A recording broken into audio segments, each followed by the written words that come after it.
স্বনির্ভর গোষ্ঠীর মহিলাদের বিক্ষোভে বন্ধ স্কুলের মিড ডে মিল ও পঠন পাঠন।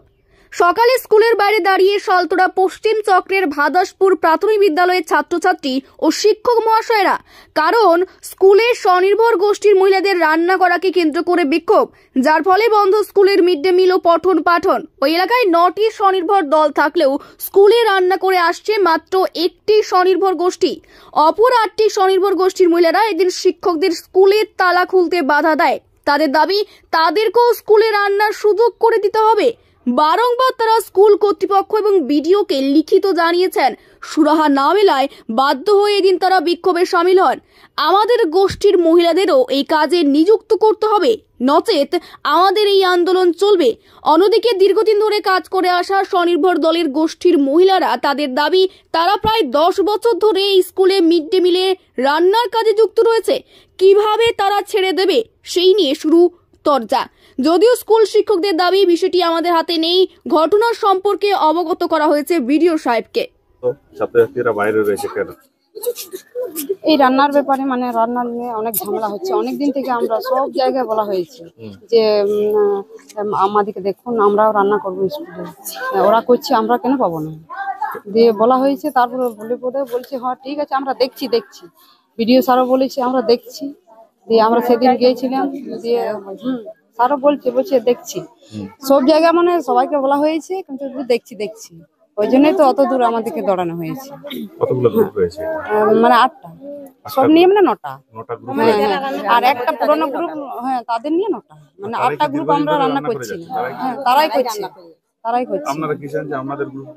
আমরা বলছি আমাদের গ্রুপগুলা ওরা রান্না করছে, আমরাও করবো, কিন্তু সবাই মিলে 1 টাকা হোক 2 টাকা হোক আমরা সবাই মিলে ভাগ করে খাবো। সরকার জিনিস ছাড়বো কেন? রান্না করা বন্ধ কেন? ওই লোকজন ওরা বন্ধ করলো এসে কেন বলছে না, এখন চাবি খুলো না মাস কেন? আপনারা তো গ্রুপের থেকে রান্না করছেন। হ্যাঁ, ওনারা তাহলে আজকে কি পরিস্থিতি দেখছেন এসে পরে? আসি পরে দেখছি আর ঘেরা করে আছে, বসে আছে এখানে গেট গোড়া গালুম, বলছে না খুলো না কোপা।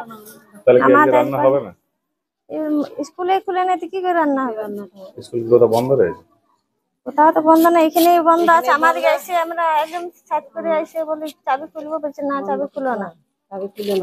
আমি টাইম মতন স্কুলে এসে তালা খোলার চেষ্টা করি, তারা বলে যে আপনি স্কুল বন্ধ থাকবে যতক্ষণ না ফয়সালা হয়। ওই জন্য আমি দাঁড়িয়ে আছি। কি করবো, আমি তো খুলতে পারি না। জোর জবরদস্তি তো খুলতে পারি না। অনেকজন মহিলা সমাবেত হয়েছেন, তাদের কাছে আমাকে হার মানতে হলো, এবং আমি ওই জন্য স্কুল না খুলে দাঁড়িয়ে আছি বাইরে। তাহলে আজকে ছাত্রদের পঠন পাঠন মিড ডে মিল বন্ধই থাকবে। যদি না তারা খুলতে দেয় তা আমার কি করার আছে? মহিলাদের তাদের দাবি রয়েছে যে এখানে 9টি গ্রুপ রয়েছে, তারা যদি সমানভাবে ভাগে কাজ করে তাহলে হয়তো তাদের সুবিধা হবে। সেক্ষেত্রে কিছুটা দেখুন, আমাদের কোনো আপত্তি নাই, চাহে একটা মহিলা দলই করুক, চাহে 10টা মহিলা দলই করুক। আমাদের কোনো লাভ বা ক্ষতি ব্যক্তিগতভাবে কিছু নাই। সেটা তাদের ফয়সালা, তারা যেমনভাবে সিদ্ধান্ত নেবে এবং বিডিও সাহেব যেটা মঞ্জুর করবেন সেটাই আমাদের ইচ্ছা। বুঝতে পারছেন? আমাদের তো এখানে কিছু করার নেই। আমরা নিয়োগও করতে পারি না, আমরা কাউকে তাড়িয়েও দিতে পারি না, তাই তো? বিডিও সাহেবের হাতে আছে, উনি যা ভালো বুঝবেন করবেন। আজকে কি হবে? আজকে তো স্কুলে এখনো ঢুকতে পারেনি। আজকে আমি একবার রিকোয়েস্ট করলাম তো খুলতে দেয়নি। তো এইবারে আমি বলে যাবো যে তাহলে আজকের মতো স্কুল বন্ধ করে দিয়ে সেই বাচ্চাদেরকে আমি বাড়ি পাঠিয়ে দিচ্ছি, এবং আমি নিজে সাহেব অফিসে যাবো।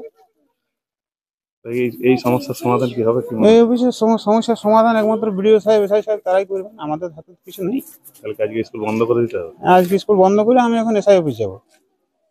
আমার স্কুলে কতজন ছাত্রছাত্রী রয়েছে? আমার স্কুলে 48 জনের মতো আছে। গ্রুপে এই যে যারা কাজ করে কতজন রয়েছে? গ্রুপের মহিলা 13 জন আপাতত আছে। আর যারা এসছেন ওনাদের গ্রুপ কত? গ্রুপ তো সংখ্যাটা ঠিক বলতে পারছি না, তবে জানি যে 10টি মোট, এই দলটি নিয়ে যেটি কাজ করছে আরো 9টি দল আছে, এইটিকে নিয়ে 10টি। আমার নাম তাপস কুমার মুখোপাধ্যায়, এই স্কুলের এই সহশিক্ষক।